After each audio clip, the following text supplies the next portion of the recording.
Holidays nale adu namma GT Holidays da South India's #1 travel brand. Sunlandல சமைச்சா சக்தி தானா வரும். குறைந்த விலை நிறைந்த தரம் தங்கள் தேவைகள் அனைத்தும் ஒரே இடத்தில் ஜெயச்சந்திரன். இப்போ ஒரு 2 வருஷம் காலமா வந்து பைக் டாக்ஸி வந்து ரொம்ப வந்து அதிகமாயிடுச்சு. 2020 2019 பார்த்தீங்கன்னா ஒரு நாளைக்கு நாங்கள் வீட்டுக்கு எடுத்தும்போது 1000லேருந்து 1500 ரூபா 2000 ரூபாய் எடுத்துன்னு போவோம். ஆனால் இப்போ இருக்கிற வாழ்வாதாரத்தில் 500 ரூபாய் ஓட்டுறது எங்களுக்கு பெரும் பிரச்சனையாக இருக்குது. ஒரு தொழிலாளி வயிற்றில் அடிக்கிறதுக்காக 2500 ஆட்டோவை அவன் ஊபருக்காரன் இறக்கிறான். ஒரு 100 ரூபாய் காசுக்கு நாங்கள் படுற கஷ்டம் எங்களுக்கு தான் தெரியும். இந்த ஓலா ஊபர் ரேபிட்டோ இதெல்லாம் வந்து ரொம்ப அடிமட்ட ரேட்டு போட்டு எங்களை வாழ்வாதாரத்தை வந்துடுறாங்க. நாங்கள் வந்து பர்மிட்டு கட்டுறோம். டூ வீலருக்கு இன்சூரன்ஸுக்கு எவ்வளோ 1000 ரூபாய்க்குள்ளே முடியுது. டூ வீலருக்கு ஆட்டோவுக்கு 7000 ரூபாய் 9000 ரூபாய் இன்சூரன்ஸு. அப்போ கவர்மெண்ட்டுக்கு தெரியாதா எங்கள் வண்டிக்கு எஃப்சி இருக்குது எல்லாம் இருக்குது. டூ வீலருக்கு என்ன இருக்குது? நீ மெக்கானிக் செட்டுக்கு போனோம்னா ஒரு ஆயில் மாற்றினா 150 ரூபா கேட்குறான். வெறும் ஒரு நெட்டை கட்டிட்டு ஆயிலை ட்ரை பண்ணுறதுக்கு எல்லா விலையும் ஏறுது. அப்போ நாங்கள் மட்டும் அப்படியே இருக்கணுமா? அன்னைக்கு சிலிண்டர் எவ்வளோங்க, அரிசி மூட்டை எவ்வளோ, பால் எவ்வளோ, எல்லாமே ஏறுதுல. அப்போ நாங்களும் மனசாட்சியில் பொதுமக்களுக்கு தெரியணும்ல. எங்களுக்கு பிச்சை போடுற மாதிரி இது. எல்லாருமே வந்து அதானி அம்மானி கிடையாது. சிங்கிள் சவாரி ஆட்டோல கிடையாது. இன்னைக்கு நாங்க வந்து ஒரு பொண்ணு வயசு பொண்ணு கூட இன்னைக்கு ராபிடோல போறா. நாங்க கேக்குறோம், ஏமா வயசு பொண்ணு நீ ஆட்டோல இது மாதிரி ஆட்டோல போனா உனக்கு சேஃப்டி ஆச்சாமா, நீ எதுக்குமா இது மாதிரி போறேன்னு கேட்டா அவ சொல்றா ஒரே வார்த்தை, ஏன்னா காசு கம்மியாகுது. அன்சேஃப்டி, அதாவது ரொம்ப சேஃப்டி பெண்கள் தான் அதிகமாக போகிறாங்க. பெண்களுக்கு அன்சேஃப்டி அதிகமாக இருக்குது. ஏதோ ஒரு விபத்து ஒன்று ஆயிடுச்சுன்னா யாருக்குமே எந்த பொறுமும் கிடையாது. எங்களோட உரிமையை தான் நாங்கள் கேட்குறோம். பைக் டாக்ஸி இருக்கக்கூடாதுண்ணா. சென்னையில் பத்தில் தமிழ்நாட்டில் இருக்கக்கூடாது. உரிமை குரல் ஓட்டுநர் சங்கத்தின் வட சென்னை பிரிவில் வந்து நான் மாவட்ட செயலாளராக இருக்கிறேண்ணா. இப்போ ஒரு 2 வருஷம் காலமாக வந்து பைக் டாக்ஸி வந்து ரொம்ப வந்து அதிகமாகிடுச்சு. ரொம்ப அதிகமாகி எங்களோட வாழ்வாதாரமே ரொம்ப இழந்து நாங்கள் ஒரு நாளைக்கு ஒரு 2020 2019 பார்த்தீங்கன்னா ஒரு நாளைக்கு நாங்கள் வீட்டுக்கு எடுத்தும்போது 1000லேருந்து 1500 ரூபா 2000 ரூபாய் எடுத்துன்னு போவோம். ஆனால் இப்போ இருக்கிற வாழ்வாதாரத்தில் 500 ரூபாய் ஓட்டுறது எங்களுக்கு பெரும் பிரச்சனையாக இருக்குது. ஃபுல்லாகவே வந்து பார்த்தீங்கன்னா பைக் டாக்ஸி உள்ளே வந்து ரொம்ப கஷ்டப்படுது. இந்த ஓலா ஊபர் ரேபிட்டோ இதெல்லாம் வந்து ரொம்ப அடிமட்ட ரேட்டு போட்டு எங்களை வாழ்வாதாரத்தை வந்துடுறாங்க. நாங்கள் வந்து பர்மிட்டு கட்டுறோம். 2 வருஷத்துக்கு ஒரு வாட்டி எஃப்சி பண்ணுறோம். எஃப்சிக்கு வந்து பார்த்தீங்கன்னா வருஷத்துக்கு ஒரு வாட்டி பார்த்தீங்கன்னா 50,000 60,000 செலவாகுது. பர்மிட் ரினியூவல் பண்ணுறோம். 5 வருஷத்துக்கு ஒரு வாட்டி பர்மிட் ரினியூவல் பண்ணுறோம். அந்த ரினியூவல் பார்த்தீங்கன்னா 2500 3000 ரூபாய் பர்மிட்டு. ரோட் டேக்ஸ் கட்டுறோம். ரோட் டேக்ஸ் பார்த்தீங்கன்னா ஒரு இடத்துல வந்து ஆர்டிஓ பிடிச்சாங்கன்னா ஃபைன் வந்து பார்த்தீங்கன்னா ஃபஸ்ட்லாம் நிறுத்தி என்ன பிரச்சனை ஏது பிரச்சனை சொல்லுவாங்க. இப்போ அப்படி கிடையாது. ஃபுல்லாகவே கேமரா தான். கேமராவில் ஃபைன் போடுவோம். ஒரு லைன் தாண்டினாலே 1000 ரூபாயிலேருந்து 1500 ரூபாய் ஃபைனு. ஒரு வாட்டி ஜம்ப் பண்ணால் 500 ரூபாய், 2வது வாட்டி ஜம்ப் பண்ணால் 1500 ரூபாய். நாங்கள் ஒரு நாளைக்கு ஓட்டுறது 500 ரூபாயிலேருந்து 1000 ரூபாய் தான் ஓட்டுறோமே. நாங்கள் அந்த இது ஒரு தடை போட்டாங்கன்னா அது கரெக்டாக முழுமையாக போடணும். பைக் டாக்ஸி இருக்கக்கூடாதுண்ணா. சென்னையில் பத்தில் தமிழ்நாட்டில் இருக்கக்கூடாது. எங்கள் வாழ்வாதாரம் அதால் தான் முக்கால்வாசி போகுது. அதனால் கவர்மெண்ட் வந்து இதை முன்னெடுத்து அது கண்டிப்பாக முதலமைச்சருக்கு கோரிக்கையாக போய் பைக் டாக்ஸியை நிறைவேற்றி ஆட்டோமீட்டர் கட்டணத்தை எங்களை உயர்த்தி தருமாறு மிக தாழ்மையுடன் முதலமைச்சருக்கு வேண்டுகோளாக இருக்கிறோம். இது வந்து கட்சி சார்பாகவோ மற்றபடிலாம் ஒன்றும் கிடையாது. இது வந்து பொதுவான இது எல்லாருக்குமே வந்து டிரைவர்ன்றது வந்து எல்லா மக்களுக்கும் எல்லார் வீட்லையுமே ஒரு வீட்டில் பார்த்தீங்கன்னா ஒரு டிரைவர் இருப்பான். புரியுதுங்களா? அந்த டிரைவருடைய ஓட்டுங்கள் எல்லாமே நாங்கள் போட்டுருக்கிறோம். அது எந்த கட்சியாக இருந்தாலும் எங்களுக்கு வந்து அதை பற்றி எங்களுக்கு பிரச்சனை கிடையாது. எங்களோட உரிமையை தான் நாங்கள் கேட்குறோம். எங்களோட உரிமையை நாங்கள் கேட்குறோம். அது கேட்கறது வந்து அது கட்சிக்காரர்கள் இவங்களாம் கேட்கணும் அவசியமே இல்லை. எல்லாருமே கேட்டு தான் ஆகணும். இதை அதுக்கோசரம் நாங்கள் இந்த போராட்டத்துக்கு எல்லாமே நாங்கள் வந்துருக்கிறோம். நாங்கள் கோயம்பேடு ஸ்டாண்ட் தான் இருக்கிறோம். எல்பிஎஃப் ஸ்டாண்ட் தான் நாங்கள் இருக்கிறோம். அது இருந்தாலும் எங்களுக்கும் பாதிப்பு தான் இது. அது அவங்களுக்கு எல்லாருக்குமே பாதிப்பு தான் இது. அந்த பாதிப்புன்ற போல நாங்கள் வந்து இதை வந்து உரிமை குரலாம் கொடுத்துருவோம். இங்கே வந்து புரியுதுங்களா? நாங்கள் என்ன சொல்கிறோன்னா, ஒரு டிடி கேஸை வந்து ஒரு பேரிகார்டை போட்டு மடிக்கைகள்லாம் பிடிக்கிறீங்க. அதே மாதிரி ஒரு ராபிடோவை வண்டி ஓட்டுற டிரைவர் ஏன் பிடிக்க மாட்டேன்றீங்க? சட்டத்தில் வந்து ராபிடோக்கு வந்து அலோடு இல்லைன்னு சொல்கிறாங்க. அதே நாங்கள் பல ராபிடோ டிரைவர்களை வந்து நாங்கள் பிடிச்சிருக்கிறோம். பிடிச்சி கேட்கும் போது சொன்னோம்மா எதில் காட்டுறாங்க, யூடியூப்பில் போட்டுக்கிறாங்களா, கொஞ்சம் காட்டுங்க நான் பார்க்கலாம் அப்படின்றாங்க. எங்களுக்கு பர்மிஷன் கொடுத்துக்கிறாங்கன்றாங்க. இதை மாதிரி பல பிரச்சனைகள் நாங்கள் சந்தாங்க வந்து ஒரு முறையும் ஒரு நைட்டில் நாங்கள் வண்டி ஓட்டும் போது சந்திக்கிறோம். சிங்கிள் சவாரி கிடையாதுங்க. சிங்கிள் சவாரி ஆட்டோல கிடையாது. இன்னைக்கு நாங்க வந்து ஒரு பொண்ணு வயசு பொண்ணு கூட இன்னைக்கு ராபிடோல போறா. ஒரு ராபிடோல ஒரு சிங்கிள் பொண்ணு வயசு பொண்ணு ராபிடோல போறா. நாங்க கேக்குறோம், ஏமா வயசு பொண்ணு நீ ஆட்டோல இது மாதிரி ஆட்டோல போன உனக்கு சேஃப்டி ஆச்சாமா, நீ எதுக்குமா இது மாதிரி போறேன்னு கேட்டா அவ சொல்றா ஒரே வார்த்தை, ஏன்னா காசு கம்மியாகுது. ஏமா உனக்கு சேஃபா அவரும் எங்களுக்கு அண்ணன் மாதிரி தான். இதை வந்து வார்த்தைக்கு வாங்கலாம். அதே எத்தனை ஆக்சிடென்ட் வந்துருக்குது, எத்தனை ஒரு அதாவது ராபிட்டோ பிரேக் அடிக்கிறாங்க, மேலே வந்து டச் ஆகுது. இதெல்லாம் உரிமை வந்து இது எல்லாருக்குமே வந்து தப்பு தானுங்க. இது நினைக்கிறேன் ராபிட்டோன்றது ஏன் ராபிட்டோ, ஓலா, ஊபர் இவங்க யார்? இவங்கெல்லாம் யார்? இதை வந்து ஒரு கவர்மெண்ட்டில் வந்து ஒரு கேரளாவில் பண்ண மாதிரி இவங்க பண்ணக்கூடாதா? இப்போ நாங்கள் கேட்குறது அதுதான். நாங்கள் கேட்குற முறை என்னென்னா, ஒரு கேரளாவில் பண்ண மாதிரி எங்களுக்கு பண்ணக்கூடாதா? நாங்கள் பழைக்க மாட்டோமா? அது உங்களுக்கு லாபம் கிடையாதா? இப்போ ராபிட்டோக்காரன் இப்போ வந்து ஆரம்பத்தில் 25 ரூபா வாங்கினவன் இன்றைக்கி 9 ரூபா வாங்குறான். இன்றைக்கி காசை பார்த்தீங்கன்னா கிலோமீட்டர் 11 ரூபா போடுறான். ராபிட்டோவில் 14 ரூபா போடுறான். ஊபரில் 9 ரூபா போடுறான். இவனுக்கு இஷ்டத்துக்கும் ஒரு டைம் மாறி பண்ணின்னு இருப்பானுங்க. இதை நாங்கள் வந்து வண்டி ஓட்டின்னு இருக்கணும், நாங்கள் தான் பார்த்துன்னு இருக்கணும். ஏன்னா நாங்கள் ஒரு விஷயத்தை எதுக்கு நாங்கள் பண்ணுறோன்னா, எங்களுக்கு பொண்டாட்டி பிள்ளைங்க இருக்குது. அவங்களுக்கு மட்டும் பொண்டாட்டி பிள்ளைங்க, எங்களுக்கும் பொண்டாட்டி. இன்றைக்கி ஒரு நாள் வாழ போச்சுன்னா எங்களுக்கு ஒரு நீங்கள் நினைக்கிறீங்க 2000 ரூபா சம்பாரம் 3000 சம்பாரம். ஆனால் அந்த 3000 ரூபாயில் 2000 ரூபாயில் ஒரு மெக்கானிக் சின்ன ஒரு வேலை, ஒரு எலக்ட்ரிஷியன் வேலை பார்த்தா 500 ரூபா 250 ரூபா வாங்குறாங்க. கேட்டால் இவங்க தான் முடியும். எங்களுக்கு அர்ஜென்ட், அடுத்த பிக்கப் போகணும். 1 மணி வரைக்கும் ஓட்டுறோம். நைட் தூங்காமல் 1 மணி. நேற்று நைட்டு கூட 1 மணி ஓட்டு வந்தேன். என் கையில் எவ்வளோ நின்றுது? 1000 ரூபாய் நின்றுது. அந்த 1000 ரூபாய் பாய்ச்சல் எழுதுமாகுது.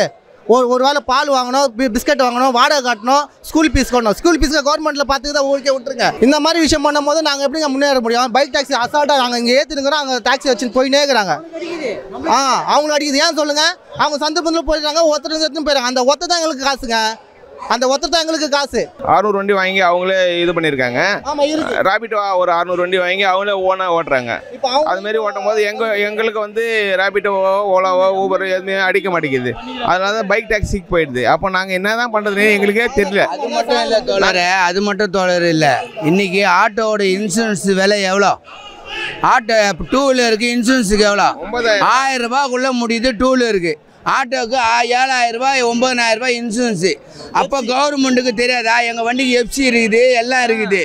2 வீலருக்கு என்ன இருக்குது? நான் கவர்மெண்ட்டை பார்த்து கேட்குறேன், 2 வீலருக்கு என்ன இருக்குது? எப்படி நீங்கள் அப்ரூவ்டு கொடுப்பீங்க?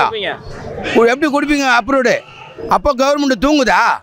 அப்போ ஆட்டோ தொழிலாளிகள்லாம் என்ன சாகணுமா? ஒன்றும் பண்ணுங்க. ஆட்டோ டிரைவருங்களாம் இல்லை குடும்பத்தோடு சாக வச்சுருங்க, 2 வீலரை வாழ விடுங்க. அப்போ எதுக்கு நாங்கள் எதுக்கு? எங்களுக்கு மீட்ரு வேலை ஏற்றி கொடுக்கல, எதுவுமே ஏற்றி கொடுக்கல. மீட்ரு வேலை ஏற்றி கொடுக்கல, எதுவுமே ஏற்றி கொடுக்கல. இன்றைக்கி நாங்கள் வண்டியை வருஷத்தில் வண்டி எஃப்சி பிரித்தோம்னா 70000 80000 ஆகுது வருஷத்தில் ஒரு வாட்டி எஃப்சிக்கு. ஆனால் 2 வீலருக்கு என்ன இருக்குது? 2 வீலருக்கு இன்சூரன்ஸ் எவ்வளோ? 1000 ரூபாய் 700 ரூபாய். ஆட்டோவுக்கு எவ்வளோ?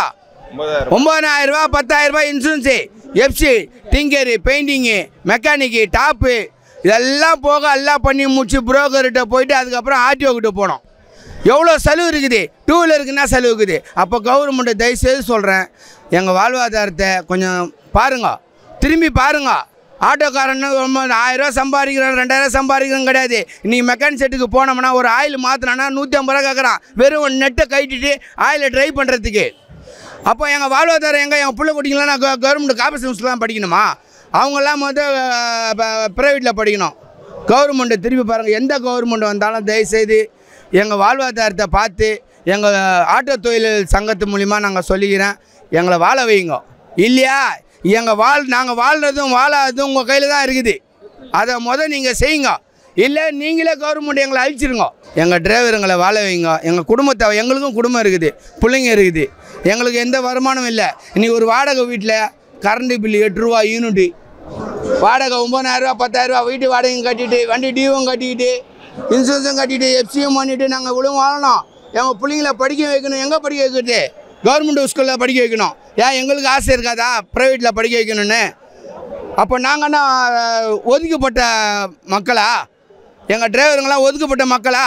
இது எல்லாம் ஓட்டுநர், எல்லா சங்கத்துலேயும் எல்லா ஓட்டுநர்களுடைய கோரிக்கை இது தானா? பைக் டாக்ஸி பேண்டிங்ண்ணா. பைக் டாக்ஸினா இப்போ ஒரு ஆள்ண்ணா, ஒரு பேசஞ்சர் போகிறாங்கன்னா, எங்களுக்கு ஆட்டோவில் வராங்களான்னா ஒரு 100 ரூபாயிலேருந்து 150 ரூபா வரும். இப்போ பைக்கில் வந்து 30 ரூபா 40 ரூபா. அன்சேஃப்டி, அதாவது ரொம்ப சேஃப்டி. பெண்கள் தான் அதிகமாக போகிறாங்க, பெண்களுக்கு அன்சேஃப்டி அதிகமாக இருக்குது. அது வந்து சென்னையில் இருக்கிறவங்கள வேறு மாநிலத்தில் தான் வந்து ஓட்டுறாங்க. ஆந்திரா வண்டி ஓடுது, கர்நாடகா வண்டி ஓடுது, நிறைய வண்டி ஓடுது உள்ள. அவங்களுக்குலாம் அன்சேஃப்டியாக தான் இருக்குது. சென்னையை பற்றி இன்னும் நிறைய தெரியாமல் லேடிஸ் ஏறுறாங்க இறங்குறாங்க. ஏதோ ஒரு விபத்து ஒன்று ஆயிடுச்சுன்னா யாருக்குமே எந்த பொறுமும் கிடையாது. ஆட்டோவில் வந்து நாங்கள் இன்சூரன்ஸ் போகிறோம், தேர்ட் பார்ட்டி இன்சூரன்ஸு. எங்களுக்கும் அடிப்பட்டாலும் இன்சூரன்ஸ் கிளைம் ஆகும், ஆட்டோவில் வரவங்களுக்கும் கிளைம் ஆகும், ஆட்டோக்கும் கிளைம் ஆகும். அது தேர்ட் பார்ட்டி. பொதுமக்கள் வந்து அது ஒரு 10 ரூபா 20 ரூபாய் கம்மியாக இருக்குதுன்னு பைக் டாக்ஸியில் போய் நிறைய பேர் உயிரை விட்டுடுறாங்க. அன்றைக்கி கூட ஒரு போரூரில் வந்து ஒரு வயசு பையன் ஒருத்தன் இறந்துட்டான். அதனால் அன்சேஃப்டி. அது முதலமைச்சருக்கு காதுக்கு போயிட்டு பைக் டாக்ஸி தடை பண்ணிங்கன்னா ரொம்ப ரொம்ப நல்லதுண்ணா எங்களுக்கு. இருந்தாலும் படித்த இளைஞர்கள் தான் நிறைய பேர் பைக் டாக்ஸி ஓட்டுறாங்க. இளைஞர்கள் ஓட்டுறாங்கண்ணா. அதாவது ஒயிட் போர்டுன்னு ஒன்று இருக்குண்ணா. ஒயிட் போர்டு அதாவது பர்சனல் யூஸ் மட்டும் தான். எல்லோ போர்டுன்னு எதுக்கு நான் கொடுத்துறாங்க? பேட்ஜ்னு ஒன்று போட்டு எல்லோ போர்டுன்னு எதுக்கு கொடுத்துறாங்க? எதுக்குமே கிடையாது. எல்லோ போர்டு கொடுக்குறது வந்து பேசஞ்சர் வெஹிக்கிள் பப்ளிக் சர்வீஸ் மட்டும்தான். ஒயிட் போர்டு வந்து நான் யூஸ் பண்ணுறது என்னோட பர்சனலாக யூஸ் பண்ணுறேன். நீ பேசஞ்சர் இட்டுன்னு போகலாமா? இட்டுன்னு போகிறது தப்பு தானே சொல்லுங்கள். ஏதோ ஒரு ஆக்சிடென்ட்டு ஏதோ இன்சிடென்ட் ஆச்சுன்னா யார் பொறுப்பு? யாருமே பொறுப்பு கிடையாது. அவங்க என்ன சொல்லுவாங்க, எனக்கு தெரியாதுங்க, நீங்கள் வந்து இப்போ ரேபிடோவில் கேளுங்க, ஓலாவில் கேளுங்க, யூபரில் கேட்டுங்கன்னுவாங்க. ஆனால் எங்களுக்கு ஏறுறப்பே வந்து இன்சூரன்ஸ் போட்டு தான் ஏற்றுவாங்க. ஆட்டோலையும் சரி, ஓலாலையும் சரி, யூபர்லையும் சரி, ரேபிடோவில் எது ஒன்றானாலும் நாங்கள் வந்து அதுக்கான ஒரு சொல்யூஷன் கொடுத்தோன்னா அது உடனே ரெடி ஆகிடும். எங்களுக்கு வந்துடும். அதுதான் அன்சேஃப்டி பைக் டாக்ஸினா. அதை மட்டும் தடை பண்ணுங்கள். எங்களுக்கு வந்து மீட்ரு வந்து ஏற்றி கொடுக்கணுண்ணா. ஏன்னா 2013 ஏறின மீட்ரு இப்போ வரைக்கும் அப்படியே தான் இருக்குது. 2013 என்ன பெட்ரோல் விலை, இப்போ என்ன பெட்ரோல் விலை, கேஸ் விலை என்ன? 1.5 லட்ச ரூபா நான் இப்போ ஆட்டோ 2013, இப்போ 3 லட்ச ரூபா ஆட்டோ. 1.5 லட்ச ரூபா இந்த ஆட்டோ இப்போ 2025 வரப்போகுது. 3 லட்ச ரூபா ஆட்டோ. 3.5 லட்ச ரூபா கிட்ட ஆட்டோ வருது. அப்போ என்ன பண்ண முடியும்? ஒன்றுமே பண்ண முடியாது. அப்போ இருந்த பெட்ரோல் ரேட்டு வேறு, இப்போ இருக்கிற பெட்ரோல் ரேட்டு வேறு. அப்போ வந்து பார்த்தீங்கன்னா வெறும் 45 ரூபா இருந்தது.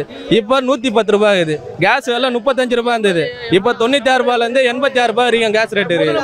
எங்களுக்கு என்ன அதே வருமானம் தான் வருது. அதே தான். அதுலேயே ரொம்ப கம்மி பண்ணிட்டானுங்க. எங்களுக்கு எந்த ஒரு சேஃப்டியும் கிடையாது. அதில் எல்லாமே ஏறி இருக்குது. அரிசியிலேருந்து காய்கறிலேருந்து எல்லாமே. ஆனால் மீட்ரு டேக் மட்டும் ஏறவே இல்லை. மீட்ரு மட்டும் இன்னும் ஏற்றி கொடுக்கவே இல்லை கவர்மெண்ட்டு. எங்களுக்கு மீட்ரு டேக்ஸ் ஏற்றிட்டு பைக் டாக்ஸியை தடை பண்ணலாம். 2012 மீட்டர் கடந்த ஏற்றவே இல்லை. இன்னைக்கு வரைக்கும் எம்எல்ஏ சம்பளம் ஏறி இருக்கு, எம்பி சம்பளம். உங்களுக்கும் சரி 2012 எவ்வளோ சம்பளம் வாங்கினீங்க, இன்னைக்கு எவ்வளோ சம்பளம் வாங்கினீங்க? இன்னைக்கு வரைக்கும் யாருமே அதை பற்றி யோசிக்கிறதே கிடையாது. இன்னைக்கு வரைக்கும் நாங்கள் 12 ரூபா சம்பளத்துக்கு யாருங்க வேலை செய்வா? 12 ரூபா மீட்டர் கடந்ததில் யார் ஓட்டுவா? இன்னைக்கு ஓட்ட முடியுமா? அன்னைக்கு 32 ரூபா, இன்னைக்கு 64 ரூபா. எல்பிஜி சிஎன்ஜி 100 ரூபா ஆயிடுச்சு. எல்லா விலையும் ஏறுது. அப்போ நாங்கள் மட்டும் அப்படியே இருக்கணுமா? அன்னைக்கு சிலிண்டர் எவ்வளோங்க, அரிசி மூட்டை எவ்வளோ, பால் எவ்வளோ, எல்லாமே ஏறுதில்ல. அப்போ நாங்களும் மனசாட்சியில் பொதுமக்களுக்கு தெரியணும்ல. இங்கேருந்து இங்கே போகிறதுக்கு இவ்வளோ ஆகுது. இப்போ அவ்வளோ லாங் போகிறோம், அதுக்கு இவ்வளோ தான்ன்ற மாதிரி இருக்குது. கேட்டாக்கா ஓலாவில் வருது, ஊபரில் வருது, அதுதானே நான் தர முடியுன்றாங்க. அதை வச்சு எப்படி பண்ண முடியும்? எல்லோரும் இங்கே பாருங்க, இன்றைக்கி ஸ்கூல் ஃபீஸ் எவ்வளோ வருது தெரியுங்களா? சும்மா எத்தனை ஸ்கூலில் சேர்த்திங்கனாலே 70,000 ரூபா 50,000 ரூபா. இங்கே பாருங்க, வீட்டுக்கு எல்லாருமே நினைக்கிறாங்க ஆட்டோக்காரன் இவ்வளோ எடுத்துன்னு போவான் அவ்வளோ எடுத்துன்னு போவான்னு. இன்றைக்கி நாயை விட கேவலமான பொழப்பு பைக் டாக்ஸின்றாங்க. பைக் டாக்ஸியை தடை பண்ணியிருக்காங்க. நீங்கள் போய் நெட்டில் சர்ச் பண்ணி பாருங்கள். உங்ககிட்ட கூகுள் இருக்குல்ல, நெட்டில் சர்ச் பண்ணி பாருங்கள். பைக் டாக்ஸியை தடை பண்ணியிருக்காங்க. ஒன்றுமே இல்லை. இன்றைக்கி போலீஸ் ஸ்டேஷன் மேலே கூட பார்த்தீங்கன்னா ரேபிடோ பைக் டாக்ஸி சிம்பிள் தான் ஒட்டியிருக்கு. 10,000 ரூபா ஃபைன் இருக்குது. இதை நீங்கள் நெட்டில் சர்ச் பண்ணி பாருங்கள். ஆனால் இதை யாரும் கண்டுக்கிறது கிடையாது. இங்கே அவ்வளோ பேர் போகிறாங்க. நாங்கள் எல்லாமே மடக்கிறோம். ஆனால் போலீஸ்காரங்க அமுச்சு விட்றாங்க. அவங்க நினச்சாங்கன்னா அவங்ககிட்ட ஃபோனை வாங்கி 10,000 ரூபா ஃபைன் போடலாம். ஆனால் போடுறது கிடையாது. எங்க யாருங்க மீட்டர் கடை இன்னைக்கு அதே ரேட்டுக்கு ஓட்டுற அளவுக்கு நாங்கள் நாங்கள் இவ்வளோ பேரும் இதுவா இன்னைக்கு இங்கே வந்தாச்சு. இதை விட்டு வெளியவும் போக முடியல. வண்டி இஎம்ஐலாம் எவ்வளோ தெரியுங்களா வருது? ஓட்டுறதே கிடையாது.